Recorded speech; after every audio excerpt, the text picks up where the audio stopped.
여러분 안녕하십니까, 전윤석입니다. 성탄절이 지나고 지금 새벽 2시 26일입니다. 올해가 가기 전에 말씀을 하나 드릴 게 있습니다.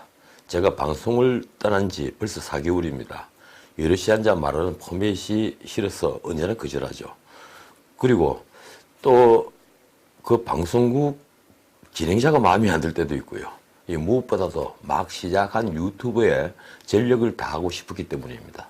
그래서 그동안 여러 섭외를 거절했죠. 그런데 이제 경제적 이유가 발목을 잡았습니다. 이 작은 유튜브 방송을 유지하는데도 꽤 많은 돈이 듭니다. 그래서 새해부터 방송을 재개하려 합니다.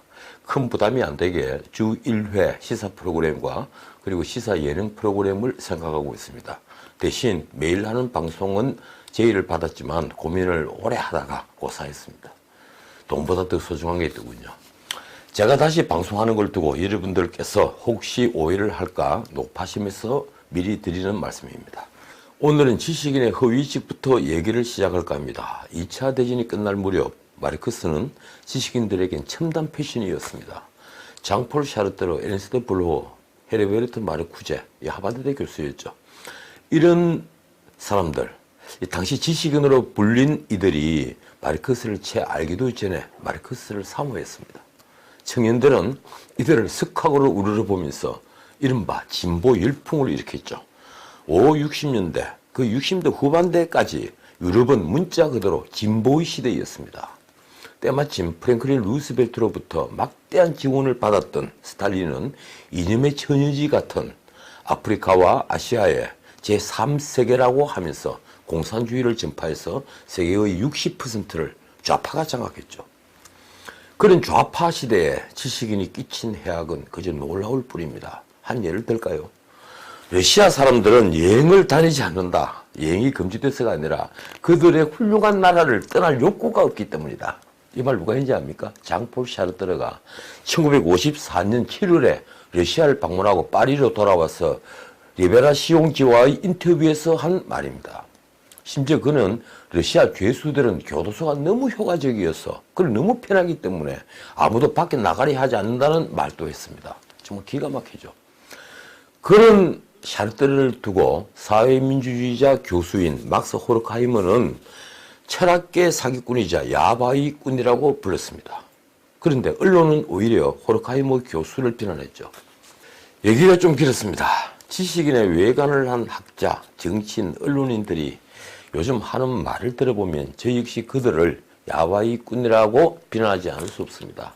오늘 공수처법을 둘러싼 논쟁이 다시 뉴스가 되었죠. 민주당이 연동형 비례제라는 미끼까지 던지면서 전력을 다해 추진하는 공수처법 말입니다. 연동형 비례대표제를 정치개혁이라 하고 공수처 신설과 검찰 수사권 제한을 사법개혁이라는 이들이 저는 정말 모르고 하는 말이라고 생각하지 않습니다. 모르고 한다면 또 이해할 수 있겠죠. 그런데 알고 하면 그게 정말 무서운 겁니다. 진실을 알면서도 조금도 낯빛을 바꾸지 않고 정치개혁이니 검찰개혁이니 사법개혁이니 하는 말을 듣고 있노라면 정말 소름이 돋습니다. 저는 정말 그들이 무섭습니다. 당장 공수처가 만들어지면 조국 일가 사건이나 유재수 감찰무마 의혹, 김기현 비리첩보 하명수사 의혹 사건 같은 고위공무원 관련 수사가 가능하겠습니까? 우선 공수처는 검찰만의 기소권을 가지는 헌법 취지에도 반합니다. 더군다나 검찰이 고위공직자 범죄를 인지하면 즉시 공수처로 통보하도록 다시 수정안을 만들어서 공직자에겐 검찰의 수사가 처음부터 작동되지 않도록 했습니다. 그런 공수처의 장은 대통령이 임명하니 공수처는 필연적으로 권력 보위 기구가 되겠죠. 전 세계의 문민정부 그리고 문명국의 어느 정부에도 없는 괴이한 권력 기구가 탄생하는 겁니다. 이 나라에서 대명천지의 말입니다. 그런데도 민주당과 친여 비평가들은 검찰이 공직자 범죄를 즉시 공수처에 통보하는 조항을 두고 검찰이나 경찰이 나쁜 의도를 갖고 사건을 왜곡하는 걸 막기 위한 것이라고 강변합니다. 이 무슨 웃기는 작태입니까? 이건 어제 제가 말씀드린 곡학아세를 넘어 그냥 야바이꾼의 말이죠. 하긴 오늘 윤석열 총장도 한 말씀 했더군요. 위원이라고 말입니다. 그런데 어떻든 검찰은 그저 묵묵히 김기현 하명 수사 사건을 수사 중입니다.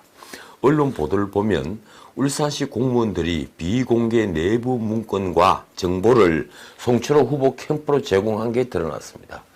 지난 6일 송병기 사무실과 집을 압수수색할 때 확보한 컴퓨터 외장 하드에서 찾아낸 것이라고 하더군요. 공무원이 중립 의무는 어디다 평기친 겁니까? 서울중앙지검이 지금 울산시 공무원 10여 명을 소환 조사 중이라고 합니다. 이른바 하명 수사를 했던 울산경찰청 수사과장과 경찰관들도 조사를 피하지는 못했습니다. 어제는 울산경찰청과 사건을 직접 담당한 울산 남부경찰서를 압수수색한 검찰은 이제 칼끝을 송병기를 넘어서 송철호 현 시장 그리고 한병도 당시 정무수석이죠. 그리고 황운하 당시 울산경찰청장에게로 향하고 있습니다. 참 황운하 씨가 보직이 바뀌었더군요. 경찰 인재 무슨 위원장입니까? 참 별 보직을 다 만들어 놓습니다. 어떻든 이 세 사람 모두 피의자 신분인 게 확인된 겁니다. 송철호를 후보로 만드느라 낙마한 임동호 전 민주당 최고위원과 울산경찰청을 압수수색한 영장에 모두 피의자로 적시되어 있었죠. 판사가 도장을 찍은 영장입니다. 송병기의 업무일지에는 임동호의 비리를 당에 알려서 민주당 울산시장을 장악해야 한다는 내용도 있었다는군요. 이쯤 되면 가히 복마전입니다. 어떻든 이런 수사가 공수처가 만들어지면 가능할까요? 장담합니다. 절대 안 합니다. 못하는 게 아니라 안 합니다. 그런데도 집권여당과 친여 군소정당이 획책하는 공수처법은 통과될 겁니다. 통과되겠죠.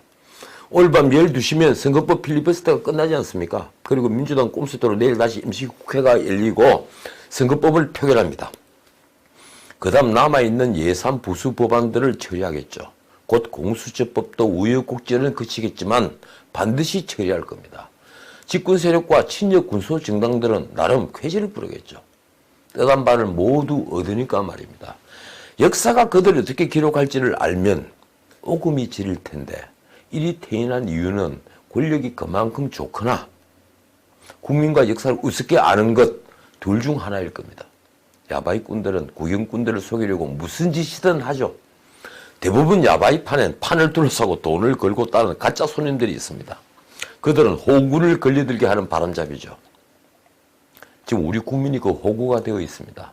요즘 벌어지고 있는 국회 야바이판에 누가 꾼이고 누가 호구며 누가 바람잡이일까요?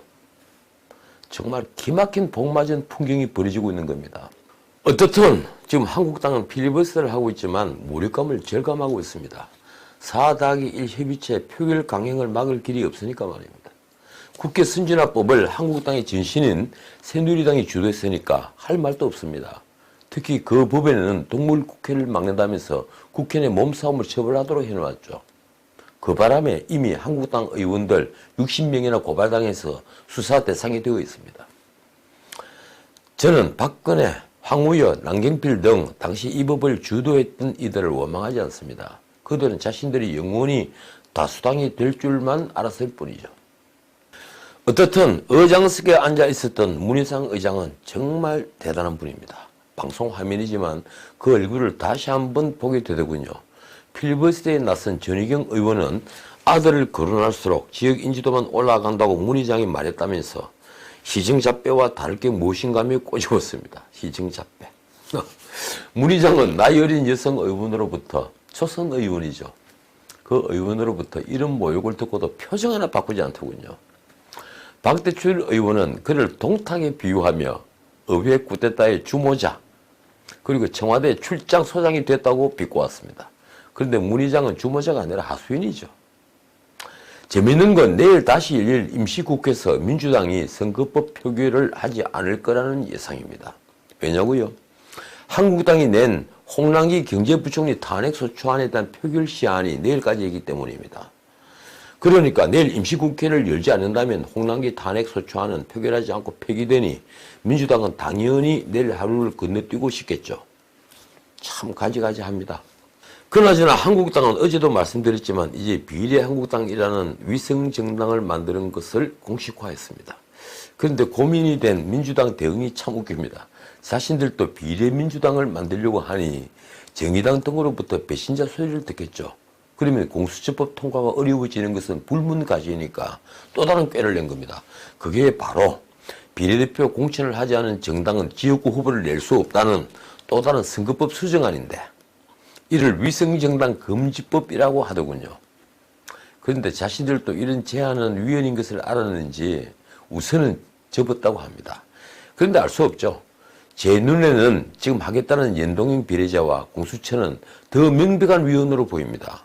그런데도 그들은 태연히 패스트트랙 법안으로 만들었고 온갖 꼼수로 지금 강행 처리를 하고 있으니까 말입니다.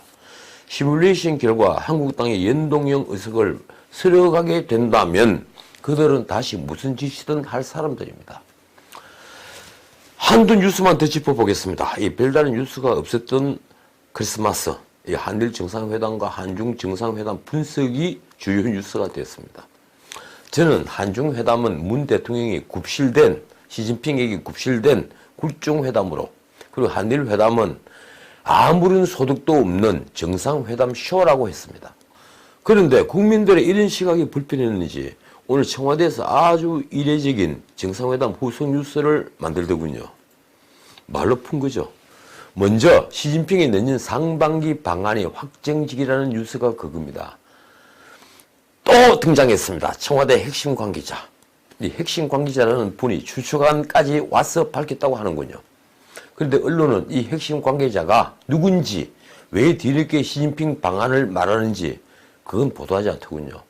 정상외교는 시기와 의제를 조율해서 양국이 동시에 발표하는 게 관례죠. 그렇지 않다면 이틀 전에 한중 정상회담 뒤에 시진핑이 답방을 수락했다 이렇게 발표해야 했죠. 그런데 오늘 느닷없이 우리가 일방적으로 내년 봄에 시진핑이 확실히 온다 이렇게 발표하는 건 또 무엇인가요? 시진핑이 오면 북한 김정은이 비핵화를 한다는 겁니까?